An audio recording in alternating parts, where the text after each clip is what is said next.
आदरणीय दर्शकवृन्द नमस्कार। म डिआर नेउपाने लकडाउन विशेषमा यहाँलाई स्वागत छ। दर्शकवृन्द, यति बेला मुलुक लकडाउनमा छ र लकडाउनका कारण सबै उत्पादनका साधनहरू निलम्बन भएका छन्, जसका कारण सबैभन्दा बढी प्रभावित कृषि क्षेत्र भएको छ। रोगको यो त्राससँगै फेरि भोकको त्रास के हुन्छ भन्ने खालको स्थिति पैदा भइरहेको छ। खास गरी लकडाउनका कारण विश्वभरको आयात र निर्यातको अवस्था ठप्प भएको बेलामा निर्यात आयातमा भर पर्ने नेपाल जस्ता मुलुकका लागि कृषि उपज र खाद्यान्नका अभावहरू सङ्कट आउन सक्ने प्रबल सम्भावना छ।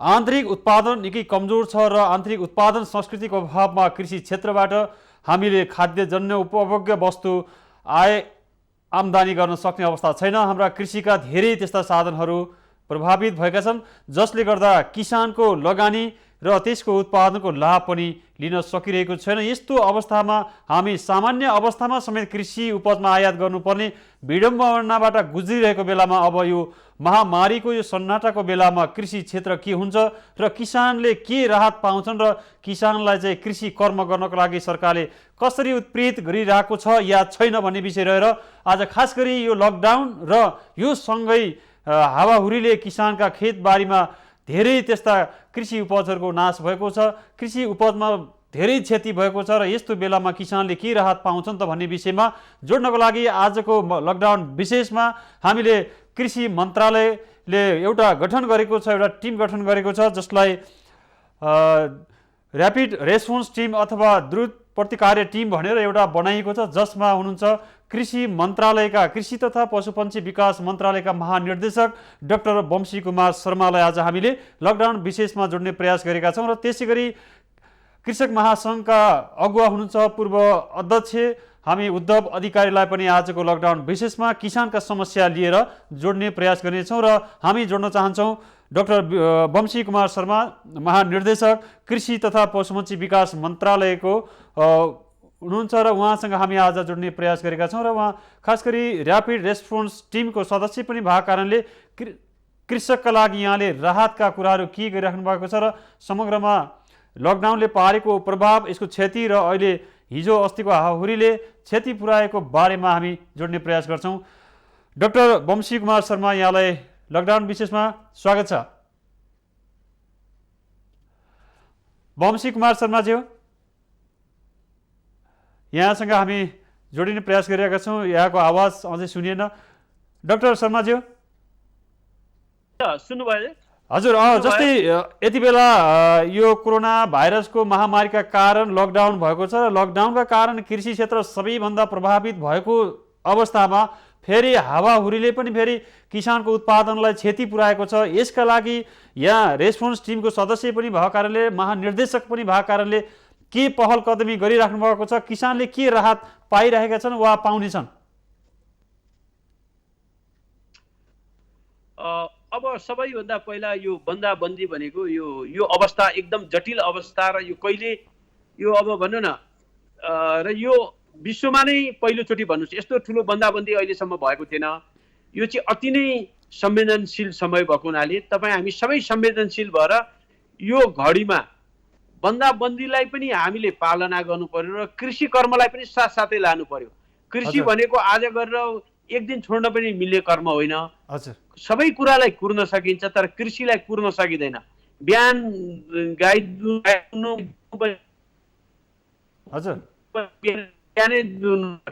यस्ता विविध कुराहरू छन्। अब तपाईँले असिनाको कुरा गर्नुभयो र अहिले हावाहुरी यो छ, यो नभएको होइन। तर सबैभन्दा महत्त्वपूर्ण कृषिमा हामीले बुझ्नुपर्ने कुरा के छ भने हामीले 69 सालदेखि नै कृषि बिमाको लागि हामीले धेरै पहल गरेर अहिले चाहिँ कृषि तथा पशुपन्छीको बिमाको व्यवस्था छ। हामीले बिमित हुनु पर्यो सबभन्दा पहिला र सरकारले 75% बिमाको प्रिमियममा अनुदान दिएछ कृषि र पशुपन्छीमा। त्यो भयो भनेदेखि तपाईँको बिमाबाट प्रत्यक्ष लाभ पाउनुहुन्छ। हामी कसैलाई पनि छुटाउँदैनौँ, त्यो छ। र अब अहिलेकै सन्दर्भमा गर्नुहुन्छ भने बन्दाबन्दीको अवस्थामा कुखुराको चल्ला ल्याउनु, माछाको भुरा ल्याउने अथवा कृषिका कुनै पनि खाद्य वस्तुहरू ओसार पसार गर्ने, केरा लाने, तरकारी लाने, सबै कुरालाई कुनै पनि किसान र कुनै पनि व्यक्तिलाई जुन ठाउँमा अप्ठ्यारो पर्यो हामीलाई फोन गर्नुहोस्, हामी तत्काल त्यसलाई सहजीकरण गर्छौँ। तर त्यो भन्दैमा कृषिको नाममा अन्य कर्म चाहिँ गर्न पाइएन। कृषिको लागि तोकिएका बाली वस्तुहरूको ढुवानी, ओसार पसार, व्यवस्थापन, काम गर्ने मलहरू चाहिने, यी कुरामा हामीले एकदम प्रत्यक्ष रूपमा सरकारवालालाई हामीले सहयोग गरेछौँ। तर त्यसैको नाममा गलत काम गर्नेलाई चाहिँ फेरि छुट पनि छैन। हजुर डाक्टर शर्मा, खास गरी वास्तविक किसानले पाउनुपर्छ भन्ने जुन न्यायोचित कुरा छ, यसका लागि विभागले के गरिरहेको छ? खास गरी वास्तविक किसानहरू को हुन्, के हुन् र राहत बिमा कसले पाउने नपाउने भन्ने यसको निर्कुल त यहाँहरूले पक्कै गर्नुभएको छ होला। हामी अस्ति जस्तै दुध, मैले एउटा इक्जाम्पल भने अलिक सरल, अब धेरै सबैको इक्जाम्पल भन्नु भने जस्तै दुधको कुरा गरौँ। हजुर, चैत महिनाबाट हाम्रो बन्दाबन्दी भयो। गत साल अथवा भनौँ न फागुनमा तपाईँले जति दुध बेच्नुभयो, चैतमा तपाईँले कम बेच्नुभयो भने फागुनमा बेचेको आधार हेरेर चैत वैशाखमा केही निश्चित अनुदानहरू हामीले दिने भनेर त्यो किसिमको हामीले वर्कआउट र पहल गरिरहेछौँ। भनेपछि त्यही किसानले जसले चाहिँ बेच्न सकेन, तर अहिले आएर मेरो क्षति भयो भनेर कसैले बिचमा आएर चाहिँ पाइँदैन। जसले एउटा सङ्गठित क्षेत्रमा, सङ्गठित बजारमा व्यापार गरिरहेछ र उसको केही कुरा देखिन सक्छ, उसले यो गरेको कुरा प्रमाणित हुन सक्छ, त्यसलाई हामी सहयोगको दायरामा ल्याउँदैछौँ। त्यो बाहेकको अन्यलाई चाहिँ हामीले स्थानीय मतलब वडाको सिफारिसमा अथवा गाउँपालिका नगरपालिकाको सिफारमा के चाहिँ अनुदान अथवा सहयोग दिनुपर्छ, कस्तो किसिमको भनेर त्यसमा हामी लागि परिरहेको अवस्था हो। जस्तै गएर राति हेटौडामा थुप्रै केरा चाहिँ नष्ट भएको खबर चाहिँ सार्वजनिक भएको छ डाक्टर साहब। अब जस्तै यो केराको लागि पनि बिमा गरेको छ भने मात्रै पाउँछ, यदि बिमा गरेको छैन भने त्यस्तो किसानले के राहत चाहिँ पाउँछ? अब यस्तो राहत भनेको सधैँको लागि होइन, एउटा क्षणिक र एक तरफलाई हो र कुन लेभलको क्षति के भएको छ त्यसलाई हामी अनुगमन गर्छौँ, हेर्छौँ। आवश्यक परेमा राहत भनेको फेरि 77 जिल्लाको किसान जसले पनि पाउन सक्नुहुन्छ। यो हेटौडाकोलाई दिने नदिने अथवा यहाँ दिने नदिने भन्दा पनि कस्तो किसिमको प्रवृत्तिको, अब हावाहुरीले गरेछ भने त्यो प्रवृत्तिलाई पनि हामीले हेर्नु पर्यो नि त। त्यसलाई हेरेर हामीले मतलब राहतको विषयमा हामी एकदमै हामीले हुनेसम्म र गर्न सक्नेसम्म नेपाल सरकारकोबाट सहयोग हुन्छ। हजुर डाक्टर शर्मा, जस्तै यति बेला हामी लकडाउनका कारण, यो महामारीका कारण कृषि क्षेत्रमा हामी घोत्लिनुको विकल्प छैन। अब हामीले चाहिँ फेरि सधैँभरि आयात गरेर खान सक्ने अवस्था पनि छैन। अब विश्वभरिको अर्थतन्त्र सबै खालको आयात निर्यातहरू रोकेको अवस्थामा अब नेपालले यति बेला यो विपत्तिमा फेरि कृषिमा अलिकति एउटा बदलावको भावनाको विकास गरेर हामी अलि युद्ध स्तरमा जानुपर्छ भनेर हामीले सोच बनाउने र त्यसलाई कार्यान्वयन गर्ने कुरा पनि यो अवसर पनि हो नि डाक्टर साहब? होइन, यहाँले भनेको बिल्कुल यसमा हाम्रो कुनै दुई मत छैन। तर यो भन्दै गर्दा पनि एकैचोटि हामीले धेरै कुरा एकैचोटि गर्न पनि सक्दैनौँ। सक्ने हुने र तत्काल प्रतिफल दिने कुरामा हामीले बढी जोड दिनुपर्छ। र भनेको मतलब चाहिँ तरकारी खेतीमा हामीले बढी जोड दिनु पर्यो। कुखुरा पालनदेखि लिएर गाई बस्तु पालन, माछा पालनमा हामीले बढी जोड दियो, जसले तत्काल प्रतिफल दिन्छ र उच्च भ्यालु पनि हुन्छ, त्यसलाई दिनु पर्यो।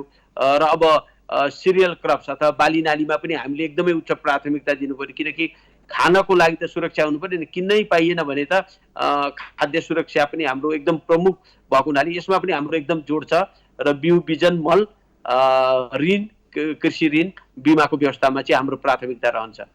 जस्तै डाक्टर शर्मा, अस्ति भर्खरै हामी कञ्चनपुरको एउटा रिपोर्टिङ गरेका थियौँ है, जहाँ किसानले चाहिँ 100 रुपियाँमा 4वटा चाहिँ यो ब्रोइलर कुखुरा बेच्नुपर्ने बाध्यता मात्रै होइन, पछि त्यही ब्रोइलर चाहिँ खाल्डामा गाड्नुपर्ने व्यवस्था त थियो। अब यस्ता किसानहरूले बिमा गरेको छैन भने उनीहरूले त्यो राहत पाउँछ या पाउँदैन? किसानको तर्फबाट यो के हुनसक्छ किसानका लागि? अब यस्तो होइन, कुखुराको सन्दर्भमा मैले यहाँलाई एकदम स्पष्ट कुरा के भने यो असामान्य र असहज, यो कहिले पनि न भूतो न भविष्य, न पहिला भएको थियो न भविष्यमा हुने कल्पना गरिन्छ। हेर्नुहोस्, यो यस्तो किसिमको लकडाउन भनेको अब हजारौं वर्षमा एकचोटि भएको कुरा हो। यो पूर्व आकलन गर्ने कुरा पनि आएन। तपाईँले भनेको एकदम स्वाभाविक हो। अब यसलाई चाहिँ एक्सेप्सन, यो एक्सेप्सनको रूपमा अहिलेको व्यवस्थालाई लिउँ न, यो सधैँ हुने कुरा होइन र एकचोटि यसलाई भयो। अब यसलाई कसरी राहत दिन सकिन्छ, यसमा हाम्रो वर्कआउटहरू भइरहेछ। निर्णय नभइसकेको हुनाले मैले यही नै दिन्छ भनेर यहाँलाई नभनौँ, तर मर्कामा पर्ने राहत दिनुपर्ने आवश्यक भएको कसैलाई पनि नछुटाउने हाम्रो नीति छ। जस्तै डाक्टर शर्मा, खास गरी किसानले उत्पादन गरिराख्दाखेरि त्यो उत्पादित सामग्री बजारमा जाँदाखेरि किसानले जुन मूल्य पाउनु पर्थ्यो त्यो यो असहज अवस्थामा पनि पाउने अवस्था छैन। किसानले बारीमै फाल्नुपर्ने अवस्था छ।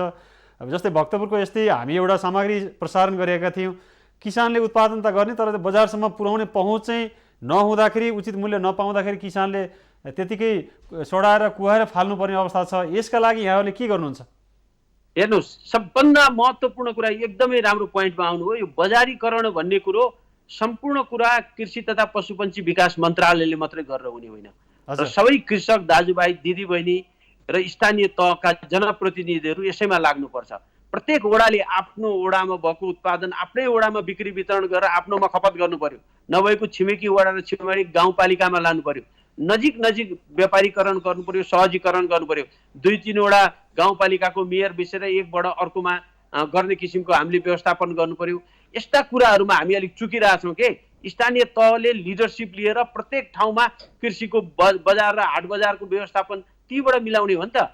र अब सम्पूर्ण कुरालाई ठोकेर एकैचोटि काठमाडौँमा आउने, काठमाडौँमा चाहिँ बजारीकरण हुन्छ भन्ने नै कुरा गलत हो। प्रत्येक ठाउँमा, वडामा, गाउँपालिकामा, नगरमा, सम्पूर्ण ठाउँमा कृषि उपजको बेचबिखनको प्रयत्न गर्नुपर्छ र त्यही ठाउँमा आफ्नै उत्पादनलाई प्राथमिकता दिनुपर्छ र बढी भएको छिमेकी बजारहरूमा हामीले लानुपर्छ। त्यो हिसाबमा हामी गर्नुपर्छ।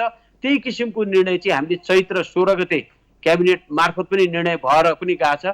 यो बजारीकरणमा स्थानीय तहले सबभन्दा चाहिँ एकदमै सहयोग गर्नुपर्ने हामीले बुझेछौँ। जस्तै स्थानीय तहको पनि यो खालको सक्रियता खासै देखेको छैन र मन्त्रालयले नि यसलाई अलि पहल कदमी लिन सकेको छैन र किसानले यो खालको अवस्था हुन सकेन भनेर किसानले हामीसँग गुनासो राखिराख्दाखेरि यो गुनासो डाक्टर साहबसँग मैले पुर्याएँ, यो समाधान गर्नको लागि यहाँहरू तर्फबाट कति पहल भएको छ?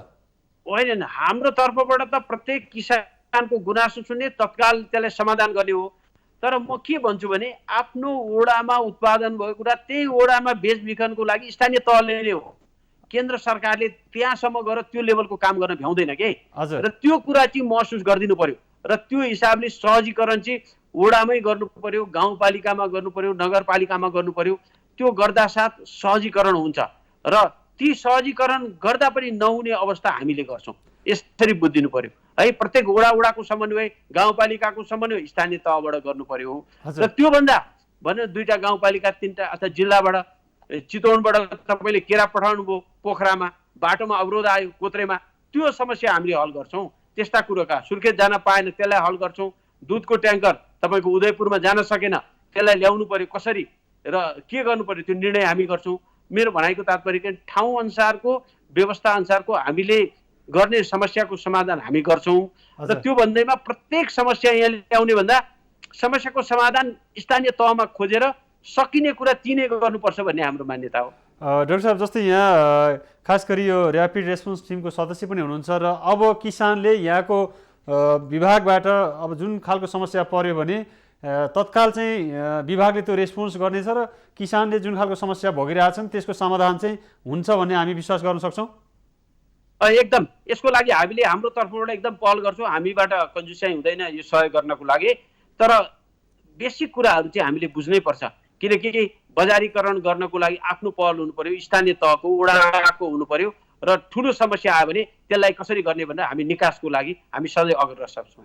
जस्तै भर्खरै कृषि मन्त्रीले एउटा पनि गर्नुभयो, स्थानीय तहलाई सम्बोधन गरेर एउटा अनुरोध पत्र जस्तो पनि लेखेर अथवा एउटा चाहिँ आग्रह पनि गर्नुभयो र स्थानीय तहले त्यसलाई रेस्पोन्स गर्ने र त्यसलाई व्यवहारमा लागू गरेको देखिएको छैन। यो यसो हेर्दाखेरि सबैले आफ्नो चाहिँ कुरा चाहिँ गर्ने तर अन्तिममा जाँदाखेरि त्यसको परिणाम नहुने खालका समस्याहरूबाट हामी गुज्रिरहेका छौँ भन्यो भने कति यो वाञ्छनीय हुन्छ डाक्टर साहब? होइन, यस्तो होइन।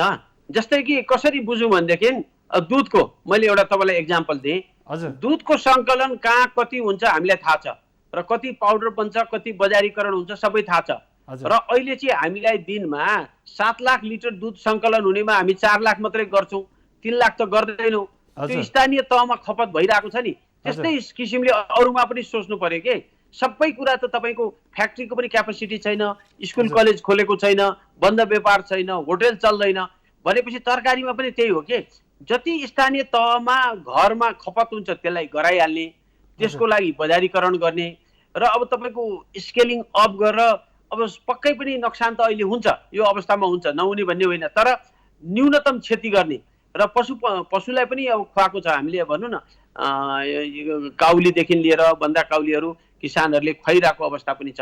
यो असहज परिस्थिति र अप्ठ्यारो परिस्थिति हो। यसलाई चाहिँ सधैँको रूपमा हामीले गाँच्न पनि मिलेन। हेरिकन समय हेरिकन समय सापेक्ष कसरी गर्ने राहतमा पनि दिन सकिन्छ, क्वारेन्टाइनमा बसेको मान्छेलाई केरा खुवाइदिन सकिन्छ। केरा त फाल्नुपर्ने अवस्था आउँदैन नि। आर्मी पुलिसहरू सशस्त्रहरूले पनि खाइदिनु भएको छ। प्लस जुन क्वारेन्टाइनमा बस्नु भएको छ खाँचा गाउँपालिका नगरपालिकाले यस्तो व्यवस्था। तर दुध जस्तो माछा जस्तो तुरुन्तै बिग्रिने कुरालाई बढी प्राथमिकता दिनु पर्यो। 2-4 दिन स्टोर, जस्तै अन्डा भनौँ भने 1 हप्ता 15 दिन राख्न सक्नुहुन्छ नि। त्यसलाई बजारीकरण गर्नलाई तपाईँसँग केही समय छ। समय नहुनेलाई प्राथमिकता दिनु, समय उनलाई केही वेट गर्न पनि सकिन्छ। मेरो भनाइ त्यो हो। डाक्टर साहब, म फेरि अब अन्तिममा आउँदाखेरि अघिको कुरामा थोरै जोडेर यहाँसँग फेरि जिज्ञासा राखेँ। अब यो विपत्तिले हामीलाई एउटा अवसरको स्थिति पनि पैदा गरेको छ। हामी विपत्तिमा छौँ भनेर विपत्तिको जो कहानी मात्रै गाउने कि सम्भावनाको चाहिँ ढोका पनि खोल्ने भनेर हामी सम्भावनाकोतिर पनि जान सक्नुपर्ने होइन र यो बेला? यस्तो हो, यहाँले भन्नुभएको कुरामा मैले धेरै विमति नराख्दा पनि सम्भावना अब चाहिँ खुल्यो, अब चाहिँ जे पनि गर्छु भन्ने पनि होइन। जे सम्भव छ त्यो गर्ने हो कि अहिले अप्ठ्यारो परेको बेलामा जुन लेभलमा छ त्यही लेभलमा हामी काम गर्ने। भोलिको दिनमा यो शिक्षाबाट हामीले अगाडि बढ्नु पर्यो कि यस्तो किसिमको बन्द हुन सक्छ, यस्तोमा यस्तो व्यवस्था गर्नुपर्छ। जस्तै अब तपाईँले अहिले भन्नु डेरी उद्योगमा अब त घिउ राख्ने ठाउँ छैन, पाउडर राख्ने ठाउँ छैन। अब अहिले तपाईँको पानी परेपछि घर बनाए जस्तो त गर्नु भएन। कम्तीमा पाउडर धेरै भयो भने म यसरी स्टोर गर्छु। कन्टिन्जेन्सी प्लान हाम्रो हुनुपर्छ। तपाईँले भने जस्तै सम्पूर्ण कुराको यस्तो धेरै दिनसम्म 15 दिन महिना दिन लकडाउन भयो भने के गर्ने भने अब किसान हामी सबैले बनाउनु पर्छ। यदि मेरो उत्पादनको टाइममा यस्तो बन्द भयो भने मैले के गर्नु पर्ला भनेर एउटा कन्टिन्जेन्सी प्लान बनायो भने मलाई लाग्छ भविष्यमा पर्यो। र स्थानीय तहलाई कहिले पनि अपेक्षा गर्नु भएन। आफ्नो वडामै के बिक्री हुन्छ त्यसलाई हेर्नु पर्यो र नजिकको बजारलाई चाहिँ हेर्नु पर्यो। अनि बिस्तारै अगाडि बढाउनु पर्यो। मलाई लाग्छ यसले अवसरको ढोका पनि खुल्छ र हामी निश्चय पनि अब यसको समस्याबाट अगाडि गएपछि कृषिमा बढीभन्दा बढी हामी लगानी गरेर प्रतिफल पनि लिनेछौँ भन्ने मलाई विश्वास लाग्छ। डाक्टर साहब, जस्तै अब आयातको अवस्था छैन, यो बेलामा हामीलाई चाहिँ अत्यावश्यक खानेकुरा खाद्यान्नका कुराहरू चाहिँ जरुरी छ र अब हामीले उत्पादनतिर पनि ध्यानाकर्षण गराउने, हाम्रा खेतबारी बाँझिएका छन् त्यतातिर पनि हाम्रो चाहिँ ध्यानाकर्षण हुन सक्यो भने भोलिका सामान्य अवस्थामा पनि हामी आत्मनिर्भर बन्न सक्ने एउटा बाटो चाहिँ भेटिएको छ। यसलाई समस्या त छ, तर यसलाई बाटो भेटिएपछि हामीलाई अलि उत्पादन संस्कृतितिर जानको लागि यो परिस्थितिले पनि धकिलिरहेको छ, त्यसकारण यसलाई उपयोग गर्नुपर्छ भन्यो भने के हुन्छ? होइन, यस्तो हो, यो कुरामा त हाम्रो विमति नै छैन नि। यो बाँझो भएको जमिनलाई हामीले उर्वरता बढाउनु पर्यो। 2-3 मतलब वर्षमा 3 चोटि बाली लाग्नेलाई सिँचाइ गर्नेलाई यसलाई हामी क्रमागत रूपमा हामी गर्छौँ पनि, हुन्छ पनि। यो नहुने भन्ने कुरा छैन। समग्रमा यो भन्दा सहज नहुन्जेसम्म मान्छेको मुभमेन्टै हुँदैन। तपाईँको घर चाहिँ माथि छ, डाँडामा छ, फेद तल छ, तपाईँ तल जानै सक्नुहुन्न, गाडी लिएर जानु सक्नुहुन्न, बस छैन, केही छैन। त्यसले गर्दा यो अहिलेलाई चाहिँ अलिकता केही गाह्रो परेकै हो, एकदमै गाह्रो परेको हो। तर यो अवस्था सधैँ यस्तै रहँदैन। कृषिमा हामीले चाहिँ एक किसिमको अब आगामी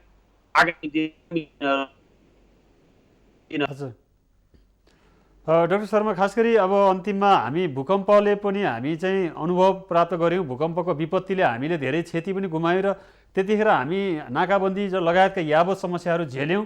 यति बेला फेरि यो नागरिक कर्फ्यूको रूपमा रहेको लकडाउनका कारण सबै आयात र निर्यातहरू रोकेको बेला फेरि अत्यावश्यक चिजहरू उत्पादन गर्नुपर्ने अवस्था छ र हिजो भूकम्प आएर हामीले जुन खालको दुःख महसुस गऱ्यौँ र नाकाबन्दी भयो, सबै खालका दुःख भोगिसकेपछि हामी फेरि हाम्रो चाहिँ उत्पादन संस्कृतिमा खासै विकास हुन सकेन। अहिले फेरि यो लकडाउनका कारण, यो महामारीका कारण फेरि त्यही खालको अवस्था आइराख्दाखेरि भोलि फेरि हामी यो दुःखलाई बिर्सिने र हामी उही पुरानै हाम्रो परम्परा, हाम्रो पारा पद्धतिमै चाहिँ चल्ने हो कि फेरि हाम्रो कृषिमा उत्पादन गर्नुपर्छ भनेर यसलाई अगाडि बढाउन नसक्ने समस्याहरू पनि त छ नि। फेरि यही कुरो दोहोरिनु त होइन?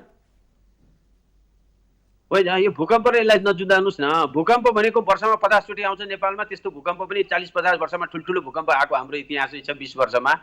अब यो त 2000 वर्ष 4000 वर्षमा एकचोटि हेर्नु त यो यस्तो किसिमको भनेपछि अब हाम्रो त विभिन्न कुरामा आयो नि। यो एकदम लामो अन्तरालमा र यस्तो किसिम भनेको यो त ल्यान्डमार्कै भन्नु न। कोभिड-19 को प्रकोप भनेको त एउटा इतिहासमै दर्ज हुने किसिमको कुरा हो। यो ठुलो कुरा हो, अर्कै किसिमको कुरा हो। भूकम्प प्राकृतिक हो र यो चाहिँ तपाईँको यो पनि प्राकृतिकै भए पनि यो भाइरसले गर्दा भएको अर्को किसिमको हो। समस्या छुट्टा छुट्टै हो र भूकम्पमा घरभित्रै बस्नु नहुने अवस्था थियो, अब चाहिँ घरैभित्र मात्रै बस्ने अवस्था भयो। यो उल्टो हो कि यो विशुद्ध फरक कुरा हो। भूकम्प र यसलाई दाँच्न मिलेन। हजुर तर यति भन्दै के छ भने आरोग्य व्यवस्थापन हेर्नुहोस्, मैले तपाईँलाई 2-3 कुरा यो कृषिभन्दा अन्य कुरामा पनि मैले लानुपर्ने बाध्यता भयो तपाईँको क्वेसनले। हजुर अब आरोग्य व्यवस्थापन हाम्रो एकदमै राम्रो भएर जान्छ। साबुन पानीले सधैँ हात धुने भनेको हुनाले अहिले रोग पनि कम भएर गइसकेको छ। यो पनि हेर्नुहोस्, मान्छेमा लाग्ने सङ्क्रमित रोगहरू, झाडा पखाला यस्ता किसिमको कुरा कम हुने भयो, किनकि यो सचेतना मान्छेमा आयो। रोग यसरी सर्छ, मास्क लगाएर गरेपछि रुवाखुरीको प्रकोप पनि घटेर गइरहेको अवस्था छ, किनकि मान्छेले चाहिँ अलिक हाइजेनिक व्यवहारहरू गरे।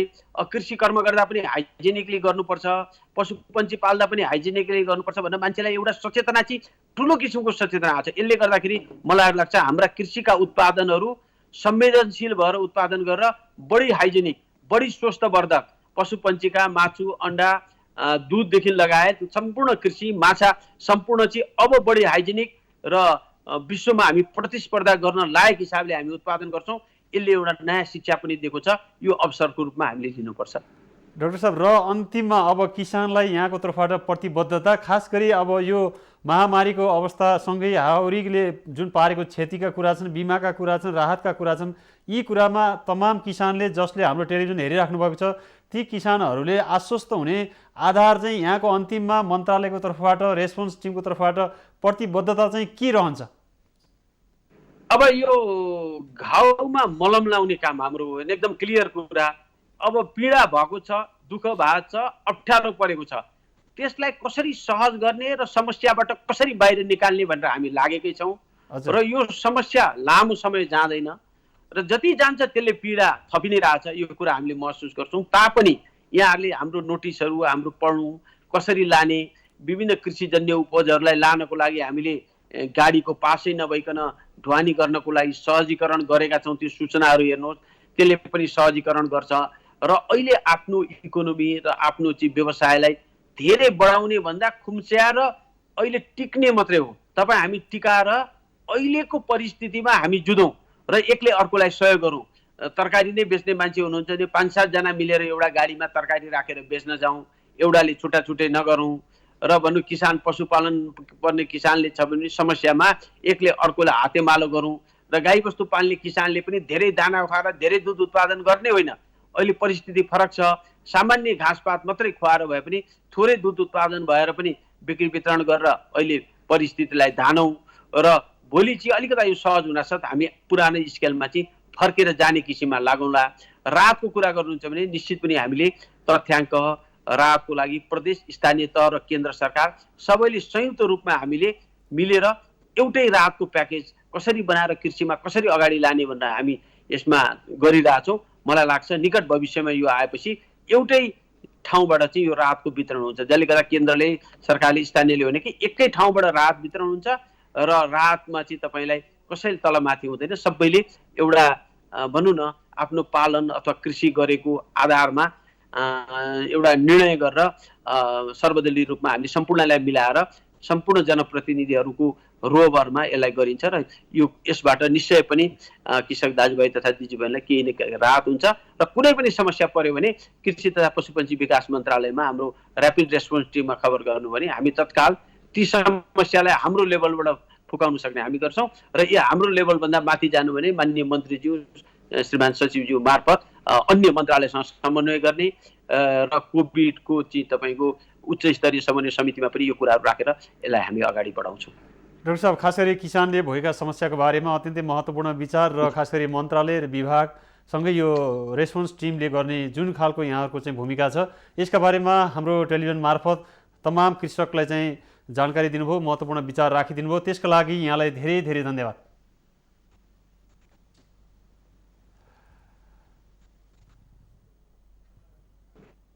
दर्शकवृन्द, उहाँ हुनुहुन्थ्यो कृषि तथा पशुपन्छी विकास मन्त्रालयका महानिर्देशक डाक्टर वंशी कुमार शर्मा। उहाँसँग हामीले खास गरी किसानले भोगेका समस्याहरू बारेमा जिज्ञासा राखेका छौँ र समाधानका लागि के पहल गर्दै हुनुहुन्छ, किसानका यो बेलामा, यो विपत्तिमा किसानले के राहत पाउँछन् त भन्ने यी प्रश्न उहाँसँग जोडेका थियौँ। र पक्कै पनि तपाईँले स्थानीय सरकार, प्रदेश र सङ्घीय सरकारको समन्वयका माध्यमबाट किसानले राहत पाउने कुरा उहाँले प्रतिबद्धता व्यक्त गर्नुभएको छ।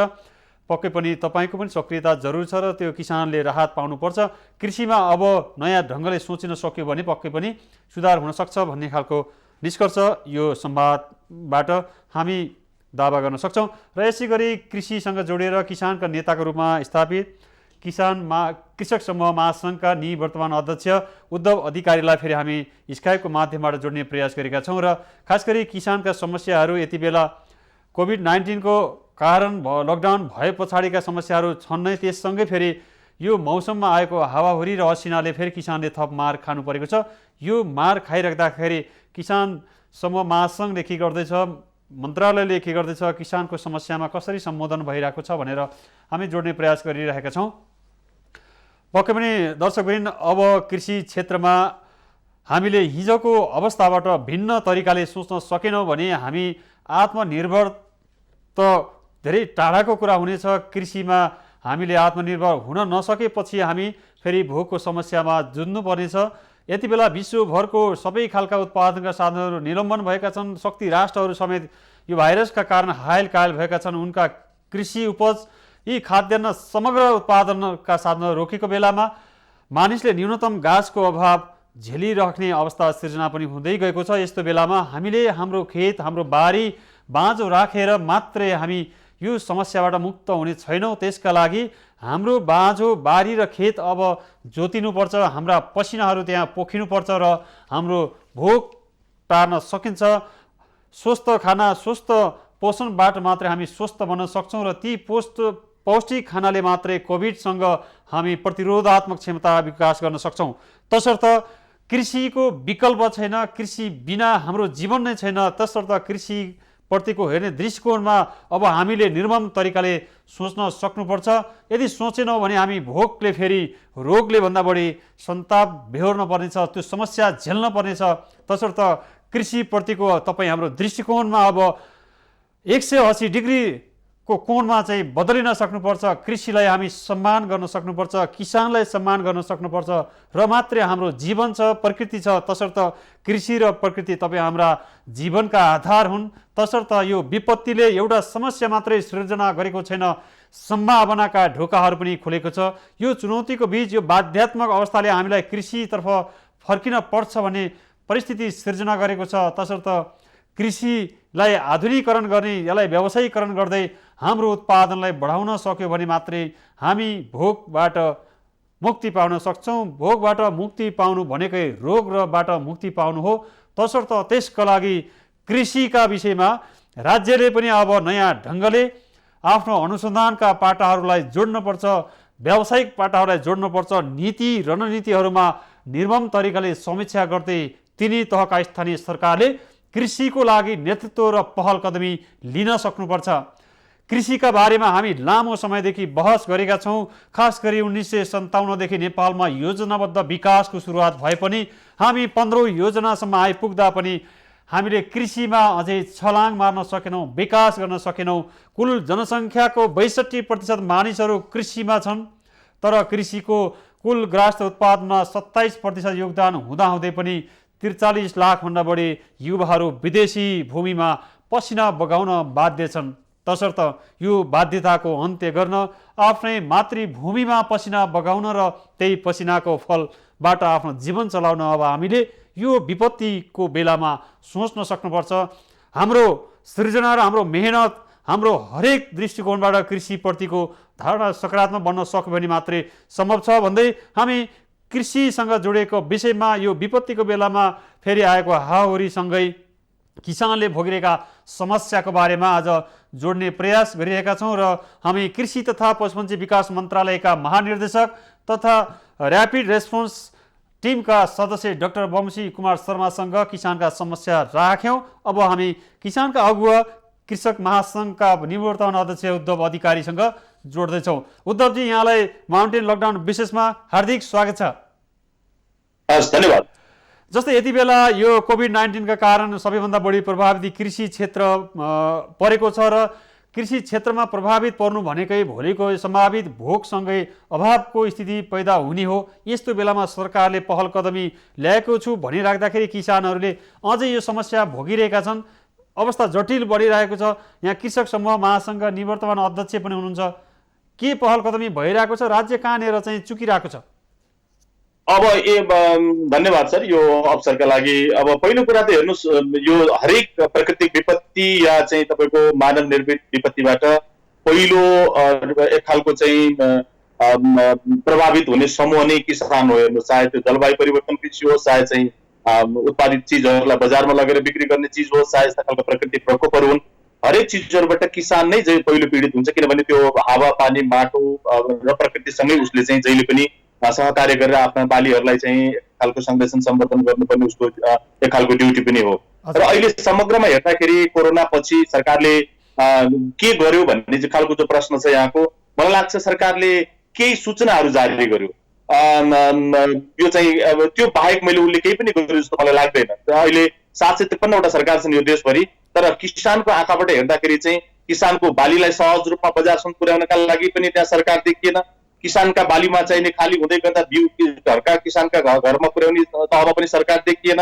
र किसान जुन हिसाबले चाहिँ एक खालको आफ्ना खोरमा भएका गोठमा भएका पशु वस्तुहरूले खान नपाउने जुन खालको एउटा वेदनापूर्ण अवस्थाबाट किसान गुज्रिरहँदाखेरि पनि त्यहाँनिर कुनै पनि न स्थानीय न प्रदेश न चाहिँ सङ्घीय सरकार त्यहाँभित्र देखियो, यो केही पनि देखेन। त्यसैले किसानले एउटा मात्रै होइन 753वटा सरकार हुँदाखेरि पनि वास्तवमै किसान यो सरकारहरू भएको महसुस चाहिँ गर्न पाएको छैन। त्यो कुरा चाहिँ अहिले हरेक दिनको चाहिँ तपाईँहरूकै सञ्चार माध्यमहरूले दिएको समाचारबाट थाहा हुन्छ।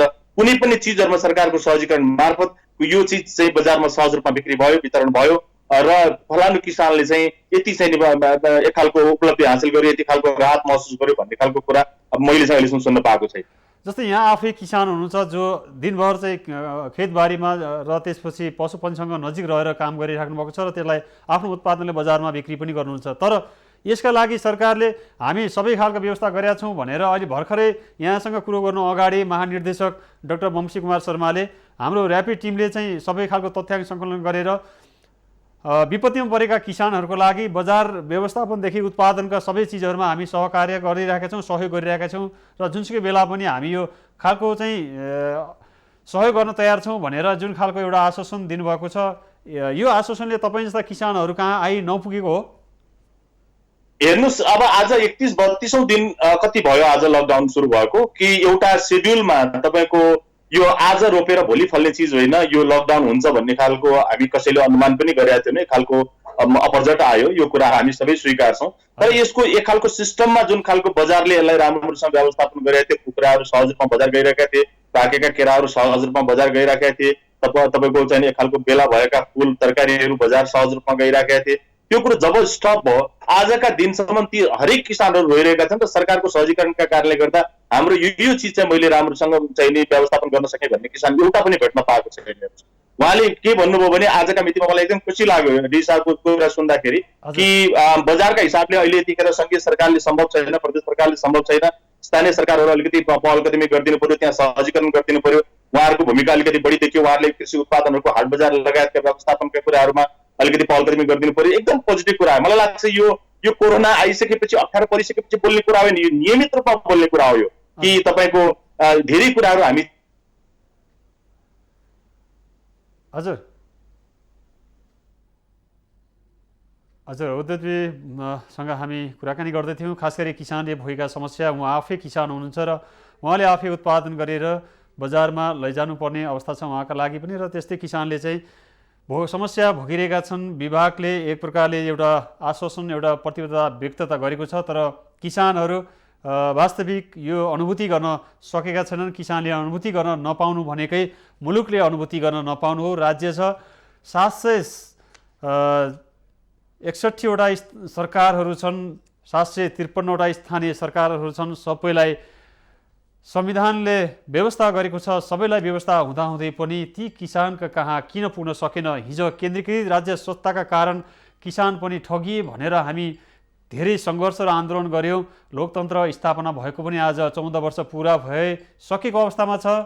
सङ्घीय सरकार आएको पनि 2.5 वर्ष बढी भइराख्दा अझै किसानले त्यो खालको समस्या भोगिराख्नुपर्ने यो व्यवस्था छ। र यसैसँग फेरि म फेरि उद्धव अधिकारीसँग जोड्न चाहन्छु। उद्धवजी, फेरि यहाँले अघिको जिज्ञासा जुन मैले राखेँ यसलाई निरन्तरता दिन सक्नुहुन्छ?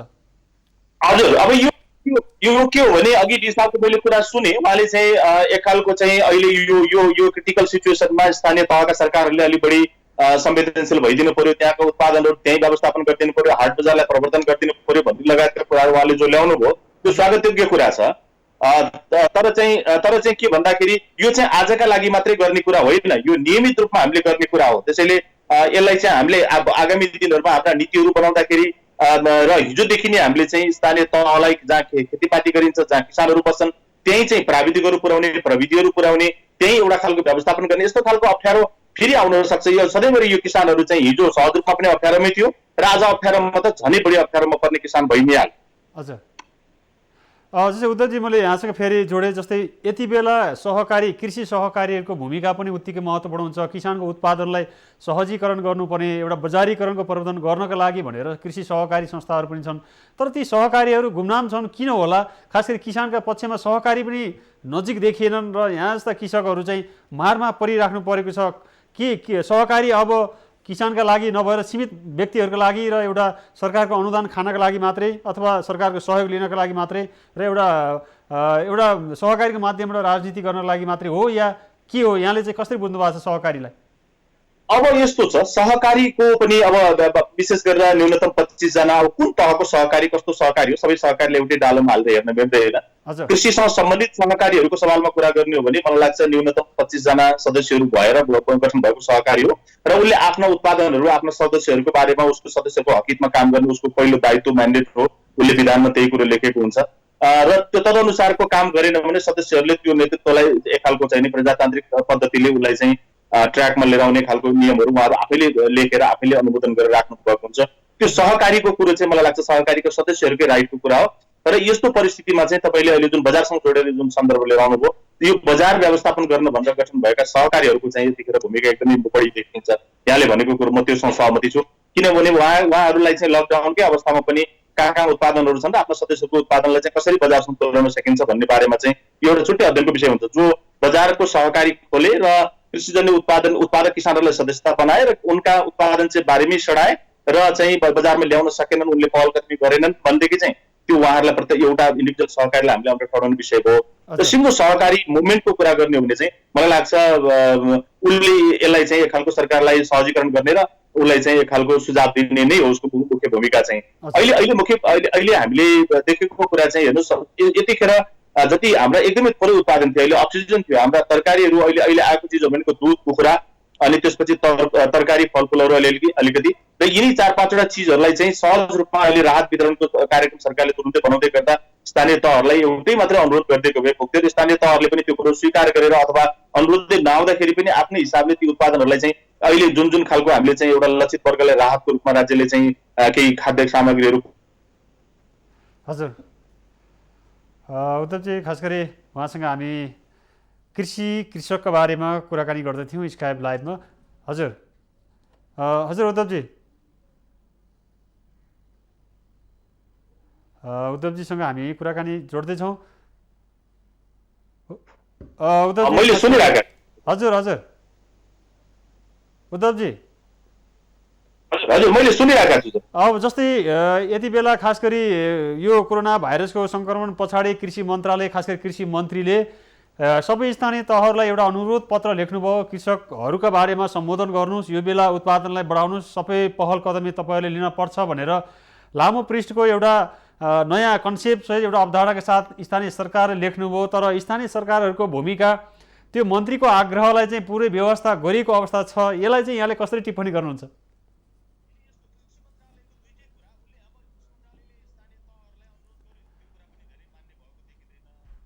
उद्धवजी, यहाँ बोलेको हामी सुन्न सकेनौँ, खास गरी अडियोमा समस्या हुनसक्छ। हामी उद्धव अधिकारीसँग कृषकका समस्याहरू राखिरहेका थियौँ र खास गरी उहाँ कृषक समूह महासङ्घको अध्यक्ष पनि हुनुहुन्छ र उहाँसँग कुरा गर्दै गर्दा फेरि प्राविधिक कारणवश अडियोले साथ दिएन।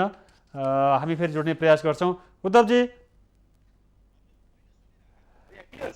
जस्तै मैले जुन मन्त्रीको कुरा राखेँ यो मन्त्रीको अनुरोध पत्रलाई कसरी टिप्पणी गर्नुहुन्छ? होइन, मन्त्रीज्यूको अनुरोध पत्र दुईटा हिसाबबाट एउटा चाहिँ स्थानीय तहहरूलाई जुन खालको जब यो उत्पादन हुने क्षेत्र स्थानीय तह नै हो भन्ने खालको कुरो मन्त्रालयले महसुस गर्यो, त्यो पोजिटिभ स्वागत कुरा भयो होइन। हजुर। अर्को कुरा चाहिँ तर अब त्यसलाई सहज रूपमा चाहिँ कृषि मन्त्रालयको एक खालको अनुरोधलाई स्थानीय तहले पनि त्यसलाई पोजिटिभली कार्यान्वयन गरेको देखिएन भने अर्कोतिर जुन खालको राहतका जुन हामीले किसानहरूलाई आम किसानहरूले पीडित किसानहरूको तर्फबाट एउटा राहतको प्याकेजको रूपमा चाहिने कृषि मन्त्रालयसँग हामीले ठुलो अपेक्षा गरिराखेका छौँ। त्यो कुरो चाहिँ मन्त्री परिषदमा गएको एउटा फाइल पनि त्यहाँबाट चाहिँ अगाडि बढ्न सकेको छैन। हुन त अघि हाम्रो डी साहबले भन्नुभयो हामी चाहिँ तीनवटै सरकारहरू मिलेर एकै ठाउँबाट एकद्वार प्रणालीबाट चाहिँ हामी राहत वितरणका कार्यक्रमहरू बनाउँदैछौँ भन्नुभयो, त्यो हामी पुरिराखेका छौँ। तर कहिले भन्ने प्रश्न चाहिँ फेरि पनि यथावत रह्यो। त्यो चाहिँ अब मन्त्रीज्यूले स्थानीय तहमा गर्नुभएको अनुरोधलाई स्थानीय सरकारहरूले पनि त्यसलाई एक खालको पोजिटिभली लिदिनु पर्यो। र अर्को कुरा चाहिँ के भने मन्त्रालयले पनि कृषि मन्त्रालयले पनि एक खालको अनुरोध आग्रह मात्रै गर्नुभन्दा पनि आफू एक्सनमा आएर साँच्चै किसानहरूले चाहिँ कृषि मन्त्रालयमा अहिले एक खालको नयाँ खालको लिडरसिप त सबैले अपेक्षा गरेको नेता छन् र त्यसले चाहिँ एउटा खालको सकारात्मक परिणाम दियोस् भन्ने धेरैले अपेक्षा गरेका छन् र त्यो हिसाबबाट चाहिँ मन्त्रालयले पनि आफैलाई एक्सनमा गएर चाहिँ किसानहरूले प्रत्याभूत हुने खालको एक खालका राहत प्याकेजहरू र कार्यक्रमहरू लिएर आउनु चाहिँ जरुरी छ। जस्तै अहिलेसम्म मन्त्रालयले गर्नुपर्ने भूमिका जति यो विषम परिस्थितिमा एउटा आक्रामक तरिकाले आउनु पर्थ्यो, मन्त्रालय सामान्य अवस्था जस्तै आफूले चलाइरहेको छ भन्यो भने के हुन्छ? होइन, एकदम सही कुरा हो। किनभने अहिले हाम्रा कृषिजन्य उत्पादनहरूलाई सहज रूपमा सरकारका यी ज्ञान केन्द्र लगायतका यी चाहिँ सरकारी निकायहरूमा प्रधानमन्त्री कृषि आधुनिकीकरण परियोजनामा भएका गाडीहरू, यी गाडीहरू मार्फतै पनि हामीले यसको बजारमा चाहिँ पुर्याउन सक्छौँ। किसानहरूलाई अप्ठ्यारो परेको ठाउँमा अहिले समग्र हेर्दाखेरि तपाईँको चाहिँ 1% किसानलाई पनि समस्या परेको छैन, तर जसले व्यावसायिक रूपमा खेतीपाती गर्नु भएको थियो उहाँहरूलाई चाहिँ ठुलो मर्का परेको छ। त्यति थोरै किसानहरूको समस्यामा पनि सम्बोधन गर्न चाहिँ सरकार चुक्यो यतिखेर। फेरि त्यो चाहिँ एक खालको चाहिँ यो सङ्घीय सरकारको पनि ठुलो कमजोरी हो। त्यसैले यो अहिले भएका उत्पादनहरूलाई कुहिन नदिन पाएको भए यसले ठुलो खालको किसानहरूको मनोबललाई यथास्थानमा राख्थ्यो। अब अर्कोतिर चाहिँ तपाईँको राहतको जे कुरा आएको छ मलाई एकदम कम विश्वास लागेको छ। हामीले धेरै पटक चाहिने तपाईँको हिजो भक्तपुरको DY69 धानको कुरा गऱ्यौँ, अस्ति भर्खरै गएको चाहिँ तपाईँको गरिमा धानको कुरा चाहिने क्षतिको कुरा आम चाहिने किसानहरूले राहत नपाएको अवस्था छ। फौजी किराले चाहिँ एक खालको चाहिने हाम्रो बालीमा पुर्याएको क्षतिको राहतको कुरा त्यतिकै छ। त्यसैले अब यसको पनि अब भोलि यदि समय हामी भगवानसँग प्रार्थना गरौँ यो समय चाहिँ धेरै अगाडि नजाओस्, धेरै चाहिँ यो कोरोना एक खालको तर हटेर जाओस्, हामी त्यो कामना गरौँ। तर यो यथावत रहेको खण्डमा पनि तपाईँको चाहिँ सरकारले राहत दिन्छ भन्ने कुरामा किसानहरूलाई एकदम विश्वास कम छ। जो किसानहरू कृषि पेसा गरिरहेका छन् उनीहरूको मनोबल दिनानुदिन घटिरहेको छ। त्यसैले उनीहरूको मनोबललाई यथास्थानमा राख्नुपर्ने अहिलेको बाध्यात्मक अवस्था छ। यथास्थानमा होइन, अझ बढाउनु पर्ने अवस्था छ। अब अझ बढाउने मात्रै होइन, अरू धेरै किसानहरू यो चाहिँ अब विदेशबाट फर्केका युवा दाजुभाइ दिदीबहिनीहरूलाई यहाँ अवसर दिनुपर्ने छ। यो चाहिँ एक खालको कृषि नै अब देशमा हामीले 2-3वटा सम्भावनाका कुराहरू गर्थ्यौँ। पर्यटनको कुरा अब एक खालको यो अहिलेको कोरोनाको विश्वव्यापी प्रभावले गर्दा हामी त्यहाँबाट अलिकति पछाडि हट्नुपर्ने अवस्था छ। विदेशीहरू कति आउलान् भोलि हामी धेरै भन्न सक्ने अवस्था छैन। हामीले जलविद्युतको कुरा गर्यौँ, मलाई लाग्छ त्यसको पनि अब हामीले बजार सहज रूपमा पाइरहेको छौँ। त्यसैले हामीले भन्ने गरेको कृषि, जलविद्युत र पर्यटन मध्येको कृषि अहिले चाहिँ यतिखेर झन् एकदमै बढी चाहिँ हामीले खाने दुखहरू बढ्दो छ। अन्तर्राष्ट्रिय उत्पादनहरूको भाव बढ्ने क्रममा छ। हाम्रो क्रय शक्ति बिस्तारै कमजोर हुँदैछ। हाम्रो रेमिटेन्स विशेष गरेर 32% भन्दा बढी GDP-मा कन्ट्रिब्युसन भएको चाहिने रेमिटेन्स बिस्तारै खुम्चिदो अवस्थामा छ। यो सबै कुराहरूलाई हेर्दाखेरि अब सबैले जोड दिनुपर्ने भनेको चाहिँ क्षेत्रमै हो। र कृषि क्षेत्रमा चाहिँ त्यो अनुसारको राहत प्याकेज हिजोको जस्तो चाहिँ राहत भन्दा पनि क्षतिपूर्तिबाट आउनुपर्छ। मेरो अनुरोध चाहिँ यदि यो किसानहरूले गरेको उत्पादनलाई चाहिँ सहज रूपमा सहजीकरण गर्ने हो भने क्षतिपूर्तिको माध्यमबाट आउनुपर्छ। राहत भनेको नोमिनल हुन्छ। र यो एउटा कुरा त्यो। अर्को कुरा चाहिँ अब गर्ने भोलिका दिनहरूमा खेतीपाती गर्नका लागि चाहिँ बिउबिजनहरू आम किसानहरूले पाइरहेका छैनन्। अहिले लाखौँ किसानहरू चाहिँ तपाईँको तरकारीका बिउहरू खोजिरहेका छन्। धानको बिउहरू कहाँ पाइन्छ भनेर किसानहरू खोजिरहेका छन्। यो एकदम सहज रूपमा किसानका पुग्ने खालको वातावरण कसरी सिर्जना गर्न सकिन्छ त्यो गरिदिनु पर्यो। यस्तो धेरै कुराहरू किसानका चाहिँ अहिले परेको अप्ठ्यारोहरूमा चाहिँ स्थानीय सरकार र चाहिँ प्रदेश र सङ्घीय सरकार तीनवटै सरकारले चाहिँ यसलाई सहजीकरण गरिदिनु भने किसान त स्वतः अप्ठ्यारोमा छ, तर यो सँगसँगै सिङ्गो राष्ट्र अप्ठ्यारोमा पुग्छ। हजुर उद्धवजी, अत्यन्तै महत्त्वपूर्ण विचार राखिदिनु भयो। किसानहरूको पीडा र समस्याको बारेमा राखिदिनु भयो। राज्यलाई सुझाव पनि दिनुभयो। पक्कै पनि राज्यले यी विचारहरूको मनन गर्दै भोलिका दिनमा किसानका समस्यालाई सम्बोधन गर्न सकोस्। महत्त्वपूर्ण विचारका लागि यहाँलाई धेरै धेरै धन्यवाद। धन्यवाद। दर्शकवृन्द, उहाँ हुनुहुन्थ्यो कृषक समूह महासङ्घका निवर्तमान अध्यक्ष तथा कृषक उद्धव अधिकारी। उहाँसँग किसानले भोगिरहेका समस्या, कोरोना भाइरसको महामारीसँगै मुलुक लकडाउन भएपछि कृषि क्षेत्रमा परेको प्रभाव र यसले पारेको असरसँगै पछिल्लो चरणमा फेरि हावाहुरीले पनि किसानले फेरि अर्को क्षति बेहोर्नु परेको छ। यति बेला सबैभन्दा मार्कामा जो छ त्यो किसान छ। तसर्थ तिनै किसान नै हुन् जसले यी हजारौँ मानिसहरूको पेट भर्न सक्छन्, जीवन धान्न सक्छन्, धरती पाल्न सक्छन्। तर आज त्यो धरती पाल्नेहरूको सम्मान हुन सकेको छैन। यो विपत्तिमा तिनै नै सबै हाम्रा प्राणका आधार हुन्। किसान हाम्रा लागि एक प्रकारले देवता हुन्, तर यो राज्यले चिन्न नसक्दा किसान अझै पीडामा छन्, छटपटिएका छन्। तसर्थ राज्यको कानमा बतास चलोस्, किसानका पक्षमा निर्मम भएर कृषि मन्त्रालय लगायतका समग्र राज्य संयन्त्र खट्न सकुन् र कृषिबाट हामी स्वाधीन र सबल अर्थतन्त्र निर्माण गर्दै समग्र बेरोजगारी समस्या हल गर्ने माध्यम पनि कृषि बन्न सकोस्। हिजोको कृषिमा अबको कृषिमा आकाश पातलको फरक हुने गरी राज्यले हरेक खालका संयन्त्र र सङ्गठन लगायतका संरचनागत परिवर्तन गर्न सक्यो भने पक्कै पनि कृषि प्रधान देश भनेर हामी भनिराख्दाखेरि यो गौरवको महसुस गर्न सकियोस् भन्दै आजको लकडाउन विशेषमा महत्त्वपूर्ण विचार राखिदिनुहुने कृषि तथा पशुपन्छी विकास मन्त्रालयका महानिर्देशक तथा ऱ्यापिड रेस्पोन्स टिमका सदस्य डाक्टर वंशी कुमार शर्मा र कृषकका अगुवा उद्धव अधिकारीलाई पनि धन्यवाद दिँदै तपाईँ दर्शक किसानलाई पनि धन्यवाद दिँदै तपाईँको सचेतनापूर्वक विचार र तपाईँको सक्रियताले पनि कृषिमा ठुलो योगदान गर्न सक्छ। तपाईँ पनि आफ्नो अधिकारको लागि उठ्नुहोस्, राज्यले त्यो बाध्य भएर सम्बोधन गर्नुपर्छ भन्दै म प्रस्तुता डिआर न्युपानेसहित हाम्रो टिमलाई बिदा दिनुहोस्। सत्य तथ्य निष्पक्ष समाचारका लागि माउन्टेन टेलिभिजन हेर्दै गर्नुहोला। नमस्कार।